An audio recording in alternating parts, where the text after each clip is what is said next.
This is going smashingly. And I was like, excuse me? Excuse me? No. That's not the plan. The plan is I'm carrying. To be honest, I was not coy about it. I was very mad. I made a YouTube video. It blew the whole thing up. I write 95% of Matthew's emails. Welcome to another episode of Who's Your Daddy podcast, where it's our job to educate and explore all of the non-traditional paths to parenthood, including surrogacy, adoption, and foster to adopt. We are your hosts and husbands, Michael and Matt, and today we are talking to Jaimie Kelton from the Queer Family podcast. We're so excited to hear Jaimie's story on IVF, IUI, and her journey with infertility and how she created her family. Hello, Jaimie. Welcome to the podcast. Hi, fellas. Hello. How are you? I'm good. So good to see you. It's good to see you too. This is like, I feel like we just spend all our time together now. We're like, We do. I know, We right? hang out. podcast It's like a weekly BFFs. hangout. We do all the things. Yes.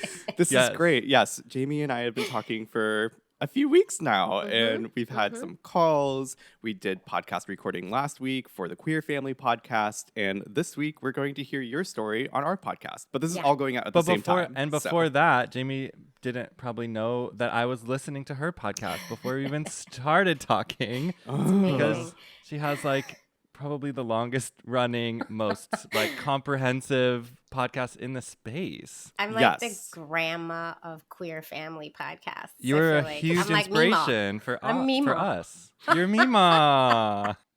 I'm not even that old. Actually, I am. No, Yeah, you're not. I think I could be your mother's. I think I could be both. No, Oh. you 100% could not. There's I don't absolutely know. no way. I don't know. There's absolutely I know no it's way. not okay to ask age, but I can tell you. You want to know? Sure. I don't think there should be shame around age. I have no shame. Yeah, that's true. I use a lot of creams. Yeah, the skin's flawless. I'm like, I need to learn.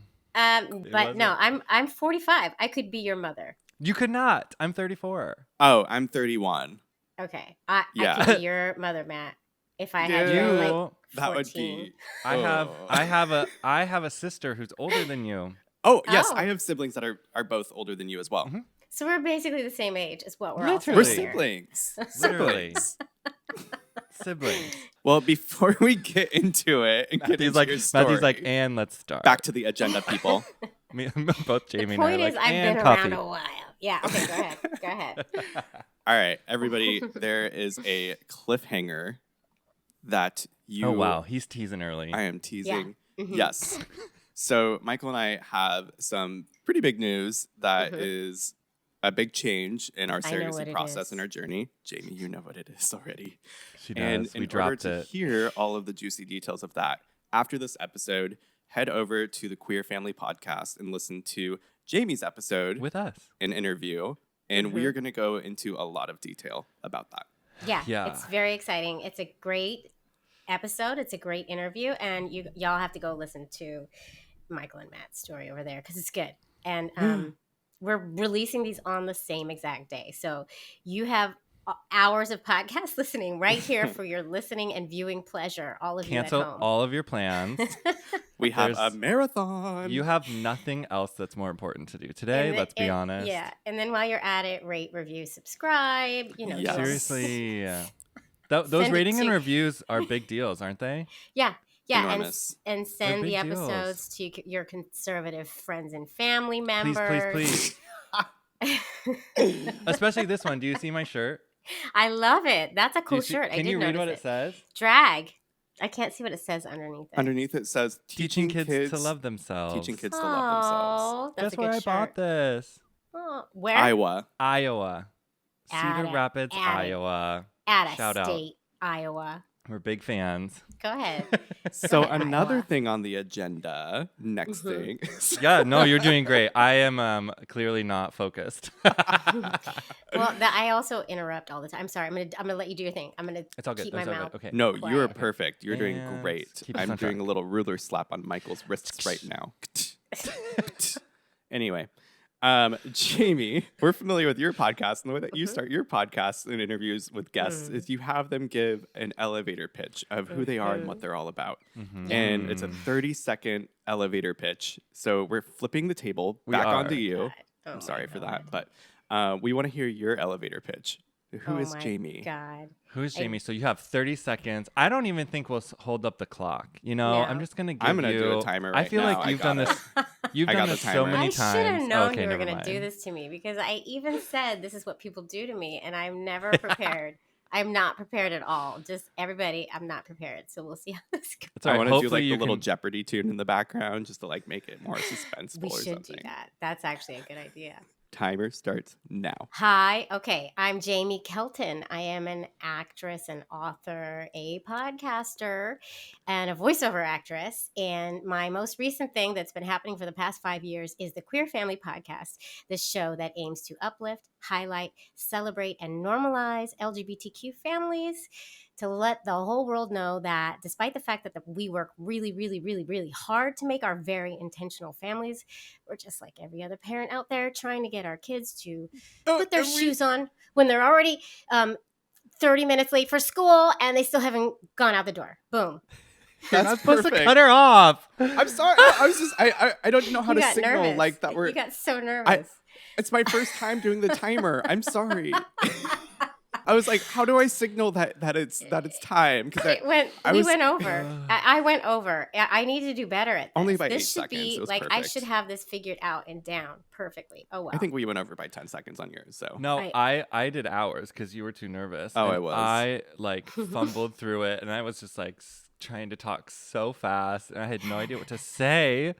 I didn't literally breathe. shaking in my boots. I Yeah, didn't right? breathe I don't for think that I did whole either. thing. I can't believe I put my guests through this. We'll all take one She's like, collective wow, breath that's actually together quite cool. before we breathe in. Okay, that was too long.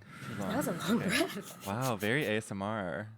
I needed that. I really needed that. Okay, we're good. Well, Michael, should we start with the stories? We should, and we should just, I think throw it to Jaimie and have her introduce. I mean, she'd introduced herself obviously already, but wait, we have to get into her fertility journey, her family building process, and that is the next thing. So, all right. So I am a lesbian. I'm married to my wife, Anne. We have been married 10 years.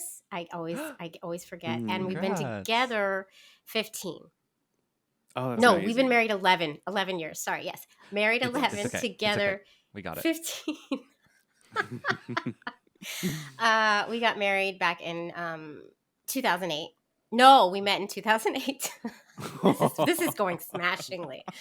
It's we totally got- fine. Somebody asked She's me like- the other day how long I've been with Michael, and I said 7 years. I was like, wait, no, 8. And I know. really, we've been together for 9 years. So Yeah, I just, see. but I was too embarrassed to even correct myself. So I just went with it. And now they think that we've been married or that we've been together for only 8 years. It I don't happens. so know. I sad. feel like the longer we go, the more I miss the dates. And then when we get up to like the 25 to 30, then I'm going to be like, it's 30, it's 31. You know what I mean? I feel like once you really get up there, then you really start counting. But I'm like, in I that doubt middle, it. I'm not going to early, be. I don't know. If I've lost track this far, there's no hope for me at 20 You're years, probably 30 right. years. I'm probably the same. You're probably right. Okay, so we were married in 2012. The same month, actually, it became legal to get gay married in New York, which is where I live. I live in New York City. And we had already had talks about kids. Like, this is kind of what you do when you're queer. Like, you start thinking, when you realize you're queer, you start thinking, okay, well, can I swear? Oh, you can swear all you want. Absolutely. Okay, well, shit. I know I'm queer, so now I have to figure out how am I going to do this? How am I going to have this baby? Like, you start thinking about that way early, right? When you realize, all right, well, I'm going to need some help here. Anyway, so we started talking about baby making really early on, and the story was always basically what we agreed on was I would be the one to carry because I'm younger. She's 7 years older than me, and I met her when I was 30. So, we always thought, okay, I'll be the one to carry. We can't afford reciprocal IVF, so we're most likely going to use my eggs. And we weren't sure about a anonymous sperm donor at a bank or if we wanted to use a known donor. That was kind of an up in the air.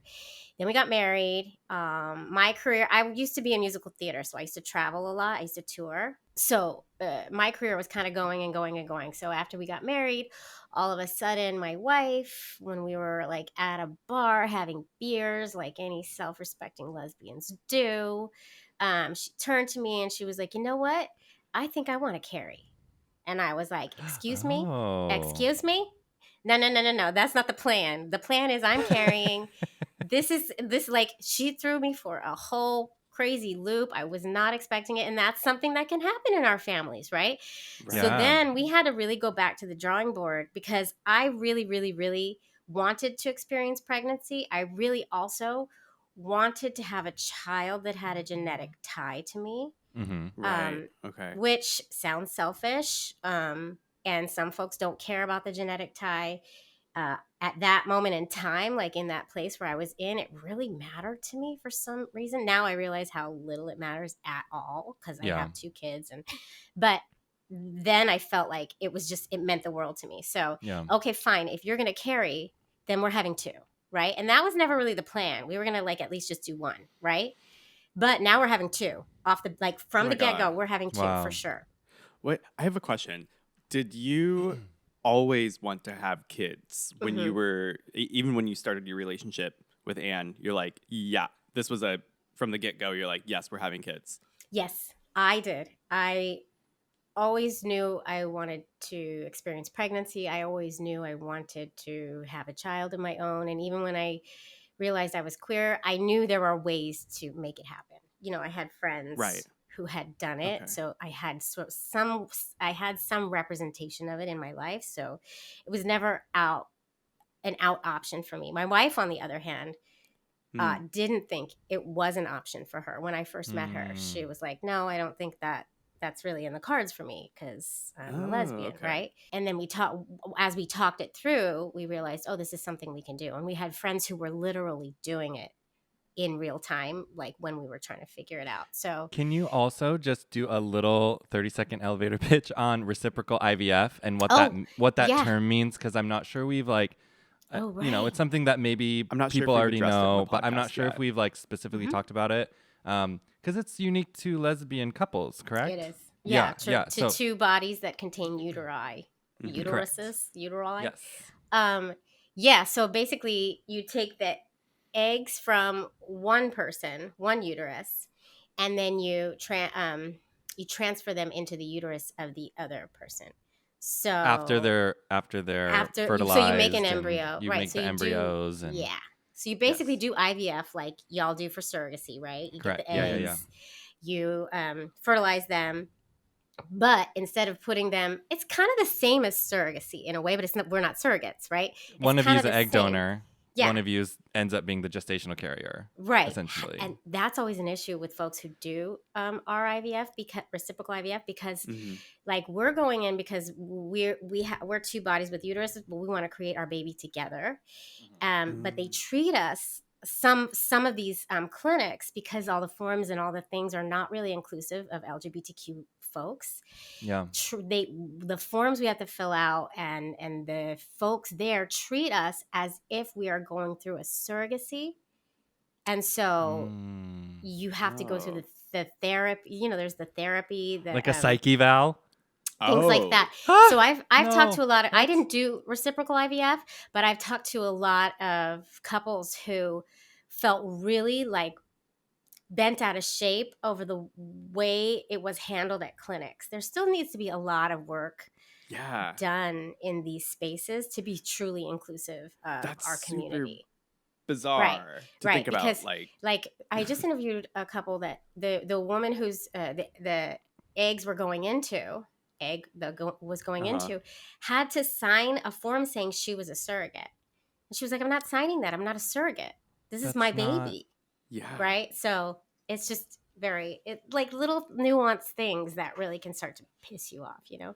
A future mom, somebody who's going to be carrying her baby, and now she's having to sign a form to like claim herself as a surrogate, which would be like saying, this isn't my child, I'm just carrying it, which is kind of messed up if you think about it. Not the case. Yeah. Same thing when we were getting married. Well, similar thing, or similar feeling when we were looking at ordering our wedding invites. Oh, do you remember? Oh, we were looking up on the websites, and this was in 2018, so it was a few years after marriage equality was passed nationally. Yeah. But like, I don't know, there's still a lot of catching up to do. And of course, we're still there catching up. So when we're looking at these wedding invites, there was only a spot for like the bride and groom. bride's name, groom's name.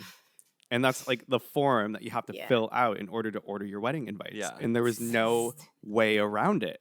And I remember tweeting about it. I got so upset. I just blasted them online. And I'm like, why is it like this? This is ridiculous. And I got a response from the company.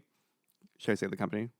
Am I allowed Sure. to? I mean, I don't think It actually They turned into a good responded thing. well. it turned into a good They thing. responded well. So it's That's the Shutterfly. beauty of having a platform. There you go, right there. It was super interesting. Yeah. It was because I was a dick at first. To be honest, I was not coy about it. I was very mad. I made a YouTube video. It blew the whole thing up. I write 95% of Matthew's emails when they involve anything that is somewhat,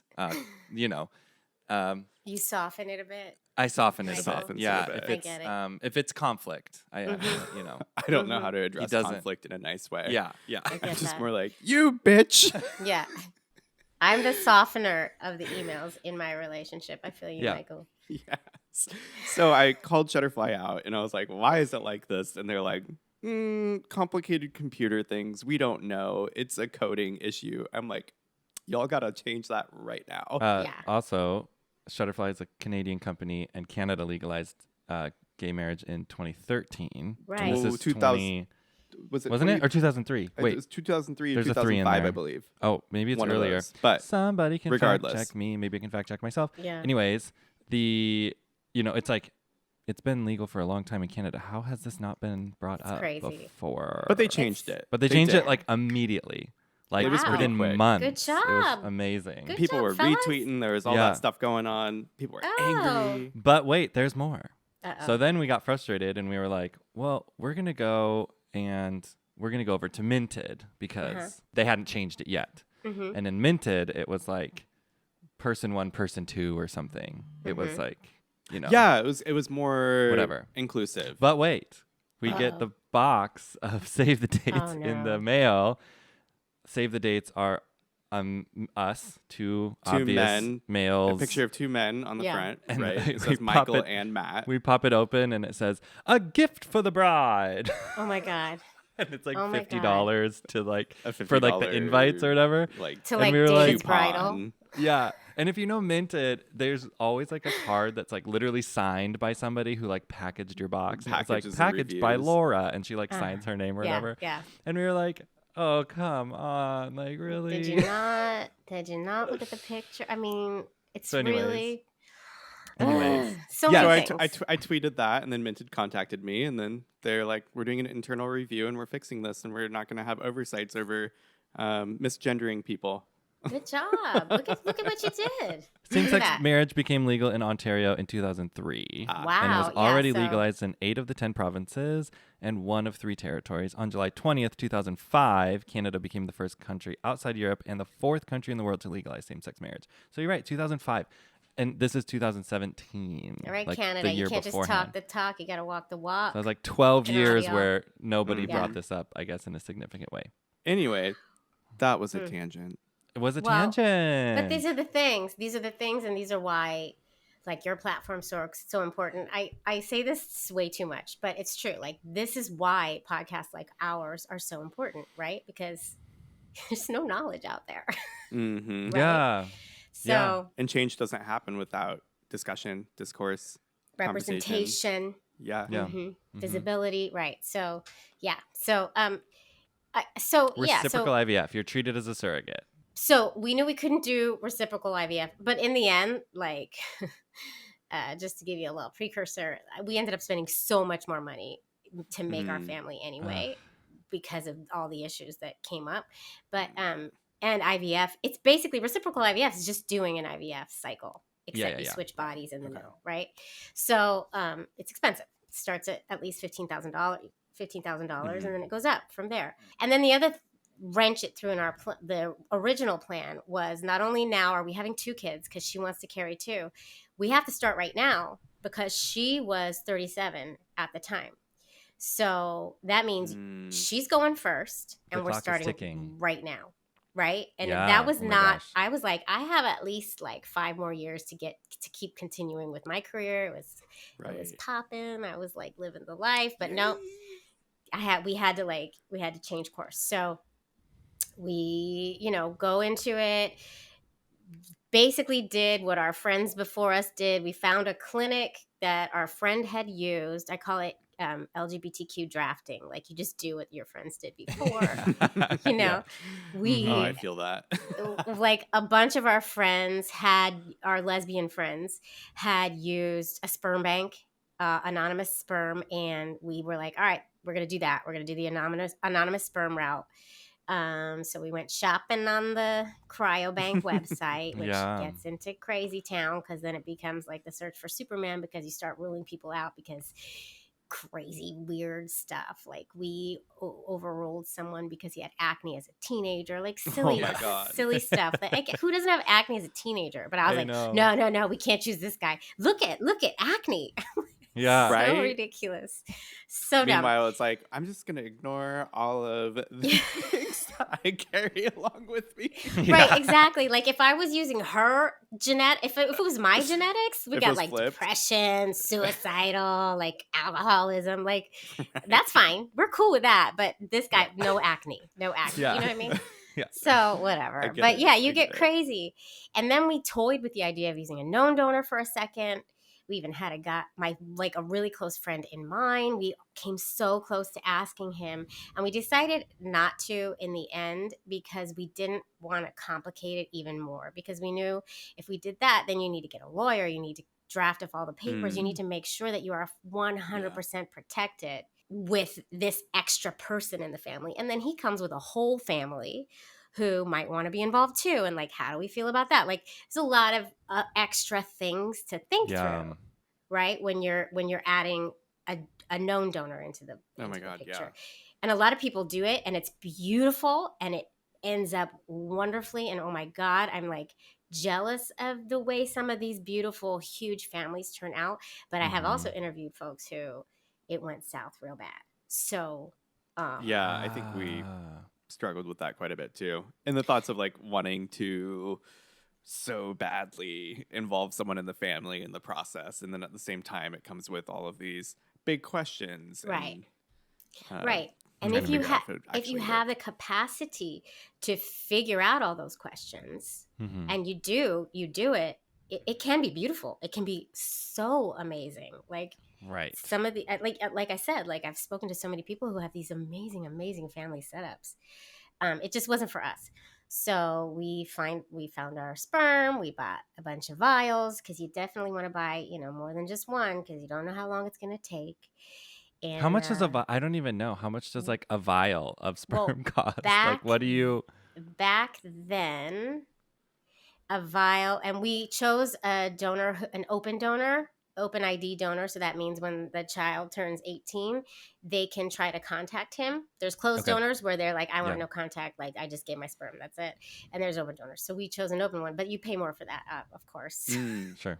Because why wouldn't they charge you for something like that? Yeah. And back then, and this was in like 2012, vial was going for like $750. One vial.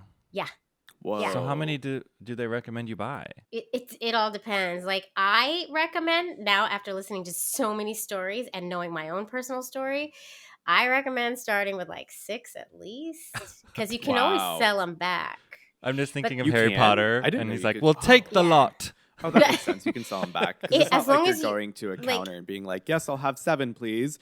And then they'll hand over 7 vials. They stay in the cryo freeze chamber.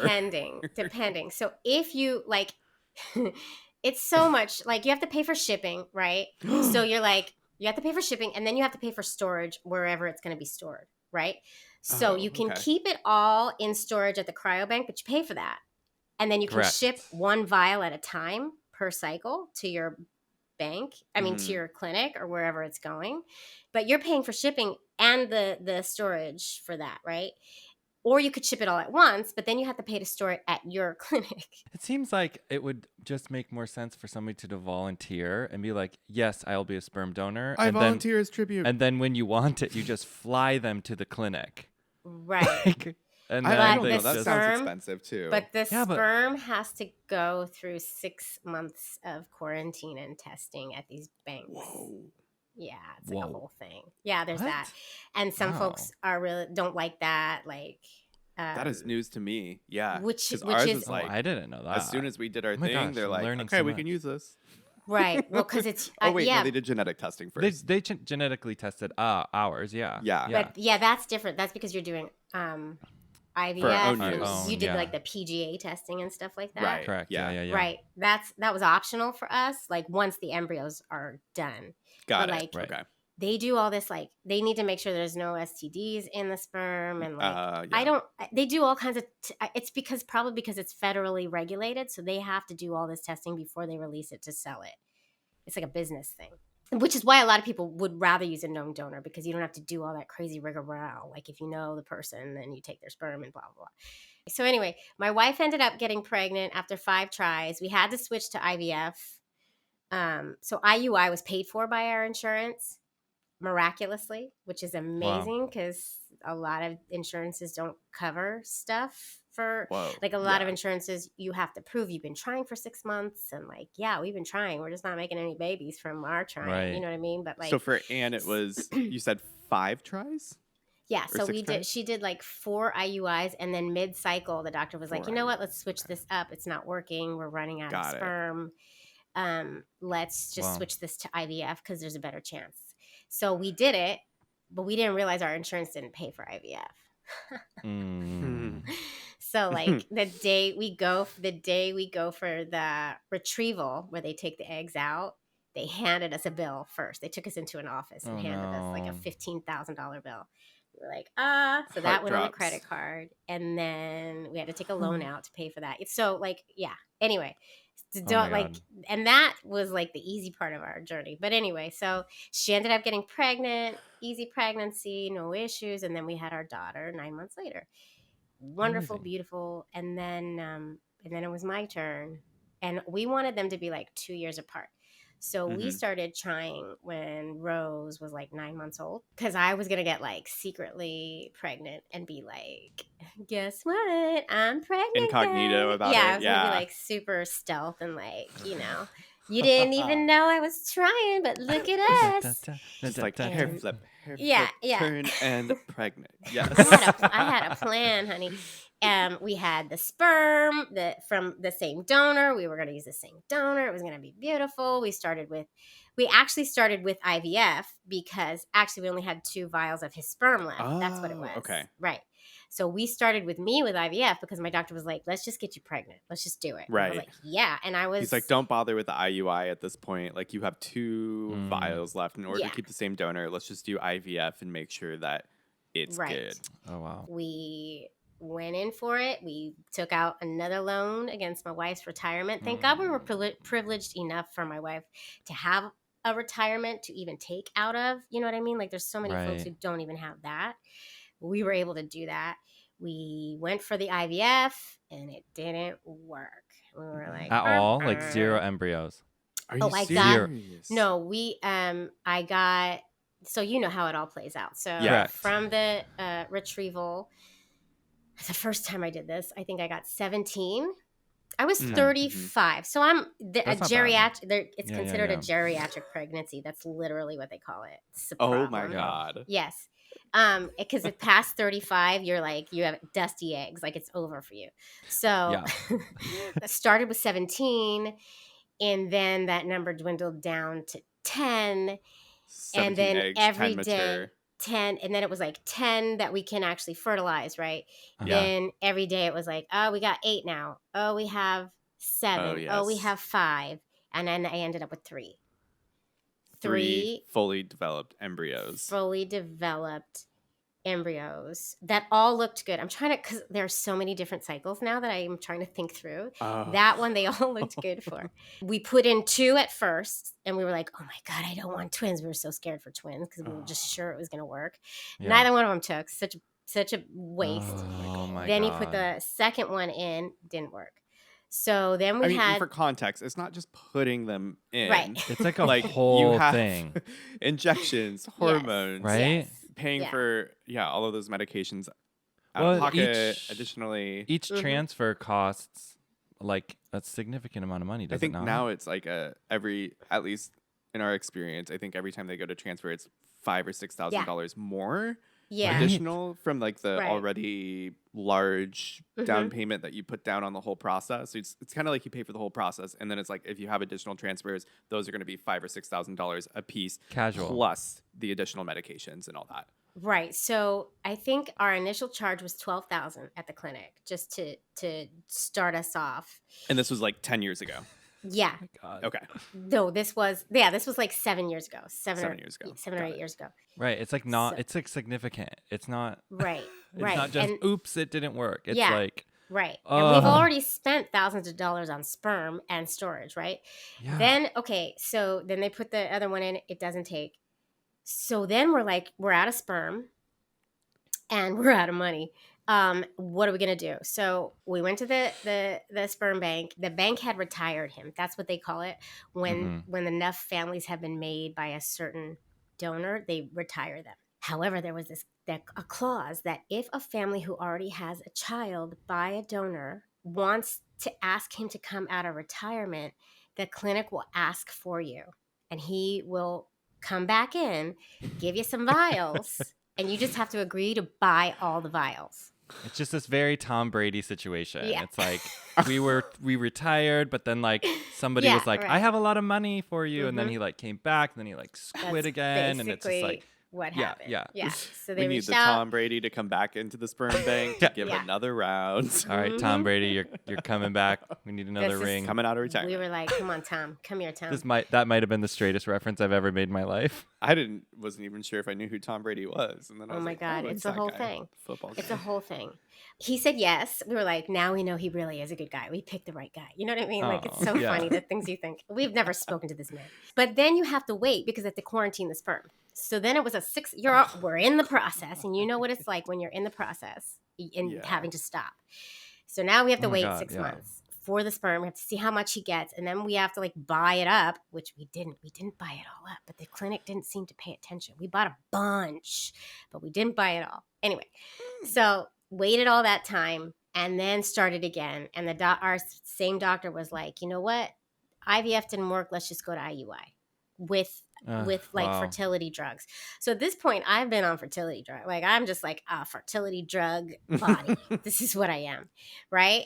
It's What like does a that mess. do to your like? I mean, does it mess with just like all of your emotions and What just like made me crazy? right? My wife like doesn't feel pain like the rest of us do. My wife is like just a very dry human and like, no, it is what it is. I'm right. You know what I mean? And like, Right. she's Yeah, from yeah, yeah. Queens, so I always do this accent, but she doesn't talk like that at all. But she didn't feel a thing when she was on her fertility drugs. Me, I was like, I don't know, Oh. I'm crying. I'm a mess. It was a mess. I was bloated. It was bad. Do you remember how many days you would have to take the medication injections up until the transfer? So it's basically like you start, God, it's been a while, but you start taking them on like day 2 of your cycle. And then you take them all the way up to your follicles. That's what they call the eggs, are like ripe and ready Yeah. Wow. for the taking, right? And these Yeah. drugs help to pump up the eggs. So you get extra eggs. That's the whole Yeah, point yeah. of it. So your ovaries are like overstimulated and like full of as many eggs as they can get, basically. Wow. And you're giving yourself shots like throughout all the way up until ovulation. So like 15 days. And it's everyday injections. Yeah. Yeah. Oh yeah. And then there's pills. Like there's all kinds of stuff. And then there's the thing you have to insert. Like it's a lot. It's a lot. You don't need to know everything. But like I'm like, I'm curious. No, tell me. you have to like there's these like suppository things that help with progesterone. It's a thing. It's a thing. Like It's a whole nursing thing. background, yes. Suppository queen here, ready Right. to go. Not Those in are the my butt. favorite things to do in nursing. One of my favorite things because it's so Suppositories? easy. Yeah, I mean, Okay. you just have someone bend over, you take Oh. the pill, put a little lube on your finger, and you're like, boom, boom, Oh. and then it just goes These up. ones disappears. didn't go in the butt though. They go in Yeah. the other. Oh, for the, because it's the lady part. I've never done I one of should those. say So let me the clarify. vagina. Sorry. Matthew's like, yeah, those are my favorite. I'm thinking suppository. You just put it right up the anus. Like, No, these don't go in the No. butt. Yeah, different Okay. one, different one, Matthew. different holes. We're trying to get to the uterus. Sorry. But That might have been a malpractice That was just situation. no, that was Wow. everything. Matthew's was like, yeah, I put everything. the suppository in. They're like, where, yeah, which part? My butt's a little yeasty. I don't know. Oh my God. We're going Jesus. south. Okay. All right. Wow. So then we switched to IUI. We have a bunch of vials, so many vials. We've spent so much money on sperm. I can't even tell you. And we're doing IUI after IUI after IUI after I did probably at least 20 IUIs. At least. Oh my God. Do you wait until like a certain point in the cycle every month to do this IUI? So it's kind of like You have did this to. for over a year. It took me almost 3 years. So it was 3 years of trying to get pregnant while I had like a toddler at home and like, yeah, to try to end this long ass story that nobody needs to hear the whole thing of. Finally, I always felt like I talk about this because I always say you need to trust your gut, especially in this process when you're trying to create a family. Trust your gut. I always felt slightly off about our fertility doctor. I never felt like he was right for me. He was great for Anne. Wasn't right for me. It wasn't a good fit. So finally, after we did another IVF cycle that failed. Finally, after all of that, like 2.5 years worth, 3 years worth of all of this trying, I said, you know what? Because the doctor kept saying, I look at this like a scientist, and if something's not working, you switch the formula. And he kept saying, so he was like, maybe we need to use an egg donor for you. And I was like, that's not the plan. I know I can carry a child. I know. I don't know why it's not. And they had no explanation for it. It was unexplained infertility. They couldn't figure it out because everything was working fine. So, and he kept saying, we changed the formula. How about an egg donor? And I was like, no. And then finally I was home one night and I was like, switch the formula. I'm getting a new doctor. That's you're the one that's going. You're going. Yeah. Duh. You see this equation? Well, duh. You're going to be the one that changes. Yeah. So we took a break. I got this book called It Starts with the Egg, and it's all about the health of your eggs. Mm-hmm. And I started taking like all these supplements that were listed in this book. I got rid of like toxins in my house. Like I went a little crazy. Started acupuncture, fertility acupuncture. I just took things into my own hands. I stopped listening to other people and I just started like figuring it out on my own. I found a different clinic, a much bigger clinic, so it didn't feel so personal because the other one was really small, and like every time I went in there I felt like such a failure and they would look at me so sad. So I found this place that was like a factory, and that felt so much more refreshing for me personally. Interesting, yeah. Right? And some people hate that feeling. Yeah, but I was like, oh definitely. my God, nobody knows who I am. This is amazing. Switched it up. Yeah. Went to this new place where the nurses do the insemination. Like I only met the doctor one time. And when I went to her, my file, she printed out my file and it was like a stack of papers. I'm like, you can't see it if you're not watching the video, but it's bigger than my head. And she was like, I have never seen a file like this. This is crazy. And I was like, I know. And so she was like, all right, we're going to get you pregnant. Went in for one IUI. That one didn't work. And then I got pregnant on the second one. Holy moly. Just an IUI. Right.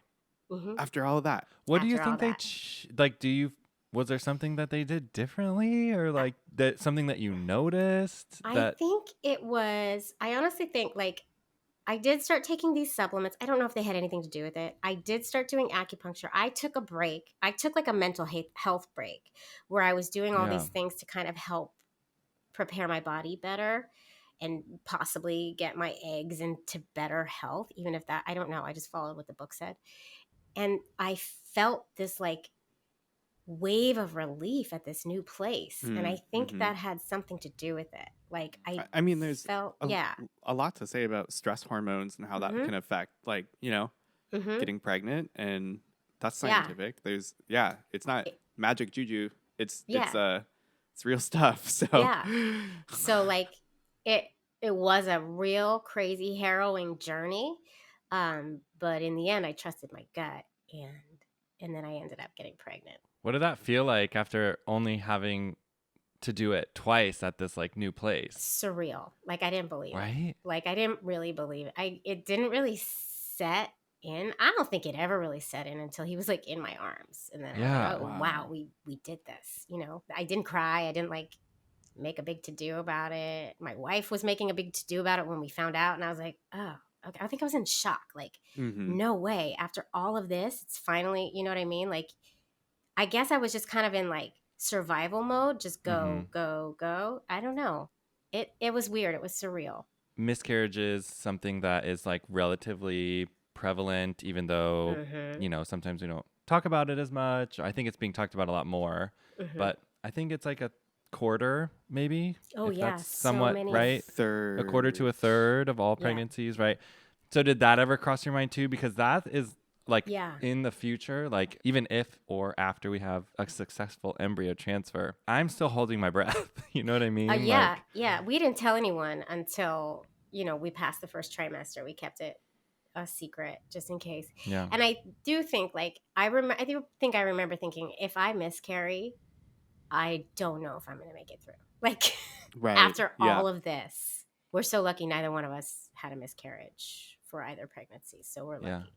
It takes so much strength and determination to carry through 3 a pregnancy. years. Yeah, after all of that. IUIs. All of that investment. It was, and then thousands. But then, like, and I say this all the time too, like once the baby's here, you don't, it's like this distant memory now. Yeah.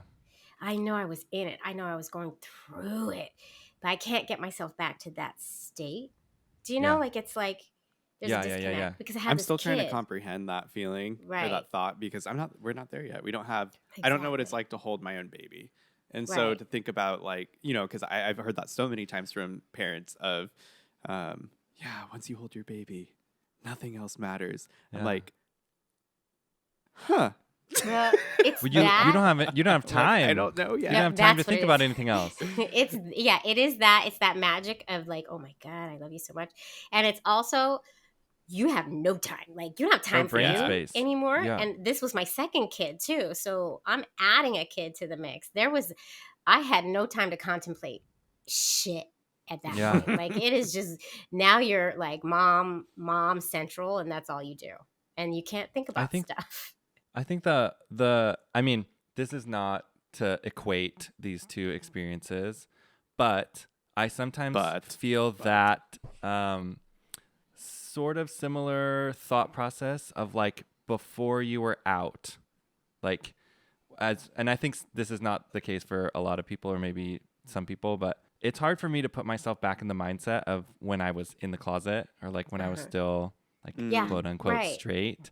Yeah. And like what that felt like and like kind of what that experience was. And I think it was like after coming out, it was like this whole new world. Vast life change that it's difficult and to now comprehend what life was like before. And it's like so normal now. And we have so many gay friends and like we're in this very like queer friendly city. And I don't know, we're like talking about it all the time, you know, and oh my God. And then we go out of town sometimes and then we're like, and then we're hit with it. Oh, like, right. Yeah. You forget. That's what the world looks like. Oh, I'm going back to the city. Culture. I don't think that's a bad analogy. That's it's just you're in this world and you kind of forget about. Yep. But I don't know. I think it's completely different with kids, but I mean, nothing just something in my brain. For kids, they're assholes. I'm just gonna lay it on the line for you. I love them to death, but they're such assholes. But it'll be my asshole. Yeah, but they're your assholes, so nobody's allowed to say anything bad about them to you. But you can think whatever you want in any given moment about your little asshole. But and I know you guys want to get into the podcast, so I will just segue for you. Thank you. Oh wow! Oh my gosh! I love that. Yes. Was that some magic? Reading my brain. These two stories go together. So let's do it. Struggle with getting pregnant is the whole reason this podcast came about. Right. Because when I was going through it and when I was really having a hard time, I started, you feel lonely. I was I wanted to hear from other folks who were going through like a very similar experience to my own. Right. So I wanted Holy to crap! hear. I just had an epiphany. To know What- you're not alone. It's like Right. literally why we started our podcast. Exactly. No. Matthew's had that. I've had that. I've known that for a long time. I'm like, oh Right, my god, but- that sounds like me. No, Yeah. it's the same, right? Because there's nothing out there. So, right, I'm doing this 7 years ago and there Yeah. was nothing. And I had just discovered podcasts 7 years ago. Sure. And I was like, well, surely somebody has done a podcast about lesbians creating babies. There's a podcast about everything, right? Nope. Nope. There wasn't. And I found a just bunch so of fertility amazing. podcasts, but they were all straight. They were all heteronormative. And so many times Really? they would bring in like the perspective of the husband and how upset he is at even having to go to a fertility clinic to get help. And like, I don't give a how upset your goddamn husband was. I don't care. Like, we're going through this Yeah. because we know we're already going to need help. So it's a totally different experience than you. And I don't want to hear about your husband whining. I'm sorry. I don't care. Right. So like, Mhm. and then they would like inevitably turn it to like Jesus Christ and their faith in Jesus. It was always turning to Jesus and Using you know, science, but trusting like- in Jesus. right. Like fine. if Cool. you put your faith in Jesus, like really hold on to your faith, it will happen for you. I don't want to hear that either. No shade. On a no fertility shade. podcast. Yes, and no shade to the folks that really resonates with, but that does not resonate with me. So I was like, stop talking about Jesus, stop talking about your husbands. This is not, and I would find like one lesbian story in the midst of 20 episodes, you know? That's just Yeah. interesting. And then it was always told from like the straight point of view. And I was like, why is there nothing out there for Just us? isn't Like this applicable. is It's not applicable. crazy. Yeah. There were no books. There were no, you know, like you had to like search through straight books to find the one queer story in them, you know? So I was like, well, Wow. somebody needs to create this podcast. And I kept thinking that while I was going through the infertility. After I got pregnant, when I was still pregnant, the thought just kept like, well, somebody needs to create that. Somebody needs to create that show. And then finally, I was like 7 months pregnant or 6 months pregnant. And I thought, oh shit, I have to create it. Oops. Like, okay, well, shit. Well, It how am I going has to do to be that? I me. don't know how to do this. I don't know how to make a podcast. I barely even know Mhm. what a podcast is. So I went to like the one friend I knew who was also an actress. And by friend, I mean like acquaintance. Like I would see her Mhm. once a year at the Pride Oh, wow. family picnic. She's a gay mom and she was like in the group of friends, but not like one of the close ones in the group. Right. You know what I mean? So I'd see her Got like it. at Pride every year with her kids. And I knew she was an actress. I knew she had some experience with podcasts. She worked at Spotify. So at the Oh, Pride cool. family Easy. picnic one year, Convenient. I was like, hey, I have this idea for a podcast. You want to do it with me? And all of our lesbian mom friends were there when I asked. And she was like, that sounds like a good idea. And all the lesbian mom friends were like, hell yes, that's a great idea. And we'll be on it. So we were like, all right, Oh, we already cool. have our first season, Like literally, which is wow. all our friends, right? And so we started the show. But the show was, we originally called it If These Ovaries Could Talk. Mhm. Which is a play. I know y'all don't know the movie because I'm older than you, but there was this like made for TV movie in the 90s called If These Walls Could Talk. We were like, oh my God, if these ovaries could talk. It's like a play on gay things, right? So we did that because we were gay moms, cisgendered lesbian moms, and all of our friends who we knew we were coming on for the first season, we were like, all right, well, we're telling the lesbian stories, right? Totally. So we Yeah. started the show. I just thought we were just going to have a season and be done with it, like a cute little passion project. But it took off because I wasn't the only one feeling alone. People started writing in. People started saying, oh my God, I want to tell my story. And then we started hearing from not just lesbians, trans folks, gay guys like yourselves, Yeah. like non-binary. Like we just started hearing from all the community. And then we started telling all the stories, right? Season after season goes by, and we were 9 seasons in. And then my co-host Robin decided she had to step away because we never really made money doing it. Like, I think that's maybe yeah. a misconception of podcasts, right? People are like, oh, everybody Yeah. has a podcast. It must be like so lucrative. It's like, no, Yeah. they're like kind of just passion projects. Yeah. And if You you're know, and lucky, If you're lucky, If and you're I'm still lucky. hoping it's gonna get there, right? Yeah. But it's still, Yeah. I'm still working my butt off for very little, Yep. Right. And I she feel that. had to like do what was right for her family and step down. So she did. Mm. She had to go. It was very hard. It was very terrible. It was a hard breakup, and That Mhm. sucks. but then like I saw the opportunity in that, because I had been hearing from like mainly like my trans friends and like the trans community that I would interview, that the name of the show was off-putting. Mm. Because especially Yeah. like with the trans experience, you don't want to talk about body parts. You don't want to talk about your Correct. ovaries if you have them or if you don't have them. You know what I mean? Like Yeah. we like to take it off the body. And so it was very off-putting for a huge portion of our community. So I rebranded and I made it the Queer Family Podcast to include and encompass everyone. And it's been my mission since then. Now we're in season 13 to like make sure I'm doing my best to represent Yeah. everyone in the L's, the G's, the B's, the T's, the Q's, the I, the A's. Yeah. I see it as a glow up. It's a glow up. You didn't know that it was going to turn into that. Had no No, idea. yeah, I love that. you- That's like the you know, evolution of it. You were taking your experience and Mhm. like you're like, I just want to. I know how to tell my experience. It wasn't Yeah. like intended to be No. exclusional. I think it was like I can talk about what I know about, and I don't, So But then it grew. It but grew. yeah, It Yeah. grew. it Became grew. more No. inclusive, and then it was like, now it's Yeah. time for a rebrand. I love Yeah, that. and it happened, and like we were two white cisgender lesbians putting on a show, Right. and now it's like, and then I brought in a different guest co-host for one season. It didn't end up working out, but just to bring different perspective to the hosting table. And Mm-hmm. E was black. Sometimes I and think about doing that with non-binary. ours too. Yeah, well, you gotta be careful. Uh oh. Oh, He Snacks. says, looking at the person who conceptualized this podcast. If these Don't get walls in that could argument. talk. Don't get in that argument. I went down that road a couple times. We're about to have Oh a breakup here at the Oh my Who's Your God, Daddy don't do it. podcast in season 1. I have been through 2 host breakups. I do not recommend it. It is very hard. Especially if And you're married to them Right. and Don't trying do to it. have a baby. Trying Actively. to have a Yeah, baby with them. Let's just get through that. No. Yeah. Oh my God. Well, yeah, and then cut to like 7 months ago when I'm doing the exact same thing. I'm like, oh my gosh, there's a lot of stuff out there that people don't know. Yep. And the only long form that I could see myself doing and like using as some sort of educational medium is podcasting. And so then I'm like, who's doing it? Mm-hmm. Just Jaimie. Like still, it's I know.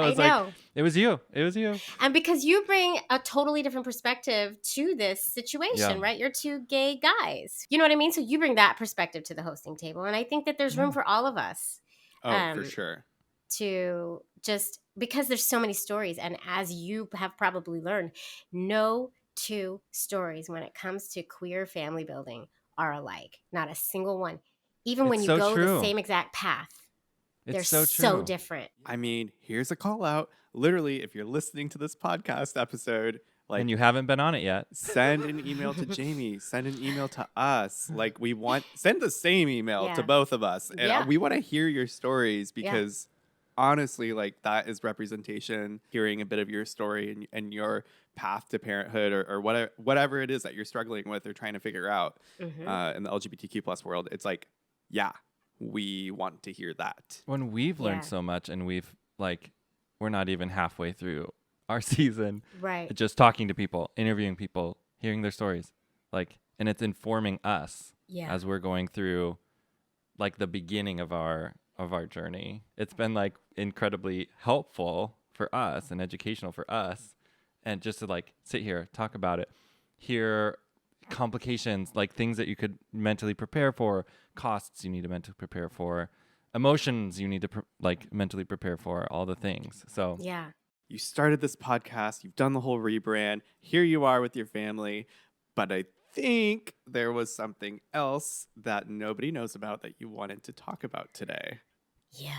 Yeah. Okay. So, and I can talk about this because my family knows, my kids know. Like, that's the main thing, like, when it comes Right. to this stuff. So, it has to do with our donor. So, as I mentioned, It's crazy. Our families, like, we really, like, there's so many things. Oh my God. So I mentioned that we got an open ID donor, meaning he is open to being contacted when the kids turn 18. And I want to say, I never really thought much about the donor at all. I was not ever, I grew up with my dad. Except his acne. Right, except his acne. Like, I thought about, like, what I wanted them to have, right? But, like, in regards to, like, the relationship or the thoughts that the kids would have about the donor, I didn't give it enough thought, I'm not gonna lie. Like, I've learned a lot since then. And I think it's because of my own upbringing. I grew up with my dad. I just was never, like, particularly close with my dad. Like, my mom was everything to me. And so I guess in my brain, I was like, they're gonna have two moms. Like, psh, they'll be fine. You know what I mean? Like, never thinking that my kids would miss the fact that they didn't have a dad. That was naive on my part and stupid, right? Because you never know what human is going to come out of you, right? And you never know. Who knows? And I've learned from a lot of donor conceived people, no matter how open you are and honest about the donor, and we are in queer families, we are so open and honest and upfront. And my children have known their origin story since they were born. We've been telling it to them forever, right? So there's no, like, mystery there, and they're not going to find out later in life something that they didn't know. That's not an issue, right? However, you can't control how your child is going to deal with that. Most kids' studies show that as long as you're open and honest and upfront, most kids are, like, well adjusted about it as they grow, but you can't guarantee that, right? So there's that. I want to put that out there, and I do understand that. And I was naive and I didn't think too much about that. That's not where I'm going to go here. Here's what happened recently. So you can go on the donor sibling registry, which is where you can go and say, we have a child with donor, blah, blah, blah, blah, blah, blah, blah. And then it'll show you whoever has also registered at this site will show you all the other families that have a child or children with that particular donor. So we did that. We found 2 other families. And a lot of folks, what I learned on the show is a lot of folks will make, like, a private Facebook group for the donors if you want to get to know them, for the donor families, right? Oh, wow. Yeah. Which a lot of people did. At first we were like, no way. And then I talked to so many people on the show and I thought, okay, actually it could be great, you know, for them to have these donor siblings and know that this part of their genetics is there in the world. And if there's something we can know, why wouldn't we want to know it, right? So we made this private Facebook group. There's only 2 other families in it. I haven't found any other families. Then recently I got a DM from one of the moms. And she was like, hey, oh my God, I can't believe I'm saying this. My kids know about it. That's why I feel okay sharing it. But I'm not sure how to tell you this, but I actually know our donor personally.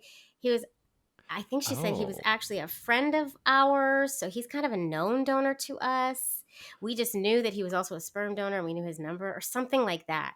So they've known him forever? I guess. Like, ever since it wasn't the kids... like my daughter turned 18 and now No, because our kids are all like our kids are the same age. Young. And my kids are 9 and 5. So, and then I sat with it for a little bit and I was like, oh my God. Okay. Oh my God. And then I was like, I have this, does this woman know I have a podcast? Is like, how much does she know about me? Like, what's So I just wrote back. Mind starts spinning. Yeah, my mind just started going all over the place. 3 a.m., waking up. Yeah. So I just wrote back like, hey, just wondering, do you know I have a podcast about queer families? And she was like, I do. I'm a listener. I love it. Aww. And that's why I felt like I could reach out. And she's very sweet. I'm not saying anything bad about this mother at all. Like, very sweet. Totally. Yeah. Very lovely. But I took forever to respond every time. So this is an explanation to you, Samantha. Like, because I was sitting with it like, I wasn't expecting this. I wasn't expecting this. I wasn't expecting this. Yeah. Right. And then I get another DM and she sent me a picture of him with her kid. And he's an adult, like him now. And I've only seen baby pictures. You only get to see the baby pictures of the donor. You don't get to see real human pictures of them. Yeah. That is so bizarre. So I was like, oh my God. Now I know what he looks like. Now I have his picture. And she was like, and he said he's open to like being contacted if you want his email. No problem. And I'm like, I was not, I don't know what to do. I'm not ready for this. I have a question. If you're doing like an open egg donation, and you're not going to meet the person, you're not going to know the person, like whatever. We always have to, our contract states like we have to go through the agency in order to Da, da, da, contact da, them in the da. future. Right. Is that something that you also Similar had with the to sperm do? bank. Like, is there Well, not to? if I don't want to we- get anybody in trouble, but like, is there No. something written that you have to go through the agency? Yes. If we were trying to make the contact, yes. If you were trying to, okay. But this woman just told me he's fine with me giving his email address if you want it. I sat down with Anne. We had a discussion about it, and she was like, "Oh no, I don't want to know this person." And I was like, "I think we should probably." Oh, really? So then we agreed we'll talk to our daughter. Our 5-year-old is still a little young for like this extra piece of it, but like our daughter totally. could comprehend it, right?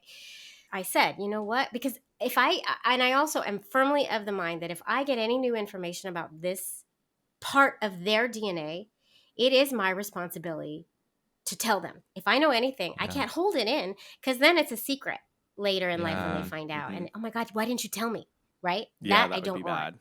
Right. So I was like, we have to be really open and upfront and present this in an age appropriate way, right? Talk to her about it. We told her, we got a adult picture and you can see it if you want, and she was like, yeah. So I showed it to her. She was like, oh my God. And she was like, and then I said, like, and he said we can write him an email if we want to. Is that something you'd want to do? And she was like, yeah. And I was like, well, do you have any questions you'd want to know? And she asked me some like ridiculous question that I was like, maybe we should like think like a little more deeply about the questions we want to ask, but like, so like, but like, yeah. So I started the conversation and that's as far as we've gone with it. And, this is so new. That's it's fantastic. Like, and we're still sitting on it, and we're still like taking so much time with it, and we're waiting for her to she did bring it up again, and she was like, are we gonna write that email? And I was like, yes, we need to talk about those questions, but this is taking me forever to walk through. What's the apprehension? Like, what is it? You know what I mean? Like, what spins in your brain about meeting I don't want my kids to get confused about the relationship, right? I don't want my kids to meet this person and then think that he will be in their life. Right. And he could be possibly like distantly in their life. I don't even know because I haven't spoken with him. But like, I don't want any confusion. Like, it complicates things. My 5-year-old boy, he's a baby still. And if I were to tell him, this is your donor. Oh, that's my dad. No, that's your donor. No, that's my dad. You know what I mean? Like, so I have to figure out age appropriate ways to explain it, but also make sure that I'm keeping this open and I'm keeping this honest. Because I've always thought about that with ours. We're a little different. We're just like kind of like open from the start. We're just sort of like, and 30 feet up and dive into the ocean. And here we are. We're just gonna, just going to jump in. I don't know how cold the water is, but here we are. But like structuring it, like, do we say this is your donor or is it like, is it not, it's not your donor mom, right? But it's right. Well, but is it your auntie, like your like cute little, like, I don't know, nickname or something. Yeah, like, and what you decide is what it's going to be for your family. Yeah. Right? Yeah. And I've talked to like so many folks who've done surrogacy, and like some of them call like the belly mama, or that's your belly mama, and that's your I like that egg one. mama. Because obviously we have two, right? Right. Or egg mama, belly mama. Or not using the word mama, belly something, and like, yeah, you get creative and you figure it out. But I think the key is to be open and honest from the start. Like, they're gonna figure it out soon enough that Totally. My dad's had help, because I see how families are created, Right. So it's just, it can get complicated, right, as my story kind of shows. And I haven't, like, that whole story is not wrapped up yet, which is why I haven't talked about it, but I just did. So Wow. I'm really happy that you're opening up and talking about it, and I'm excited to see, like, what comes of it. I'm super excited to see and maybe just like learn how you like handle the situation, how your Yeah. kids handle the situation, and if you learn like little nuggets to like help other people, right, who are going to eventually go through Yeah. that. I mean, or if it's there's anybody so listening right now, maybe like who's that gone through that, maybe Oh, like please just reach like out, because I was like just gonna jot say, it like, down. it's so rare for something Let like us this know. to happen in a closed donor situation, like from a bank. You know what I mean? Like, it's so Yeah. rare that you randomly find out the identity of the donor, and the donor is like, "Yeah, email me." Like, that's not Not really how these not things normal. go. So speaking of big changes and big things happening, we have a bit of an announcement now to Uh-oh. go over to Jaimie's episode on Queer Family Podcast to listen to Yeah. what's going on in our Big lives with changes. surrogacy Big changes. Yeah. and what we've It's- decided to do. It's a journey. Not uh-oh. It's a journey. We're learning constantly. Mm-hmm. We're rethinking constantly. And we talk about it. Yeah. So pop over there in like 90 seconds. Yeah. Whenever go we wrap this now, up. right now, you got to go listen to Give the it a Queer listen. Family Give Podcast. it a follow. Yeah. Double rating, double follows. Yeah, do all the things, all the things. We should all be following both of these podcasts and be listening. And Jaimie, where can weekly. people find you? Yeah. So the Queer Family Podcast is available on all platforms, and we also have video episodes on our YouTube channel, which is YouTube Love. at the Queer Family Yay. Podcast. We're on all social. Well, we're on Instagram, TikTok, Facebook, YouTube at the Queer Family Podcast. It's the whole name of the show. All the And places. you can go to queerfamilypodcast.com to see all the stuff we have. There's also a book that was based on the podcast that my Oh my God. previous amazing. co-host and I wrote together, called If These Ovaries Could Talk, the things we've learned about making an LGBTQ family. It's a very long title. I don't recommend titling a book that long in the future. If I have it to do again, I'm going to But make a everybody much knows shorter exactly what title. it is about. Yeah. Yeah. And you can always email me if you want to come on the show, or if you have questions or comments or anything. You can email me at the queerfamilypodcast@gmail.com. It's all there. So we're telling the stories, and we're uplifting, and we're normalizing, and we're celebrating, and it needs to happen Yeah. because the we world agree. is fucked up. And with that, no, thank you so much for coming on. It's been amazing to hear your story, to get a bit of your knowledge into our brains, and for confiding with all of us on some very big news that's Oh my happening in your life God. right now. I can't believe I just shared all that. My wife's going to be like, what the so hell is wrong honored. with you? Incredible. Anyway, thank you so much for having me. This has been Thank you. great. Thank you, Jaimie. Thank you. That was so great having Jaimie on here. I loved hearing her story about IVF, IUI, and this like unexplained infertility diagnosis that you can get trying to go through this. Oh, it's like idiopathic. Like we don't know what's going on. There's yeah, not like a that was kind of specific insane reason. to me. Right. Yeah. But then like pay this bill, pay this bill, pay this bill. Let's try again for 3 years. Oh my 3 gosh. years. Do not forget to head over to Queer Family Podcast right now, and listen to our episode on there. You know, we've gone through lots of ups and downs on kind of our decision making through surrogacy and what we're doing, trying to find a surrogate, all of that. And so this is just kind of like the next step there. I don't know. I don't want to say too much here. I don't want to give it away. You have to go over there and listen. So Yeah. with that, thanks everyone for being here. And until next time, Daddy's out.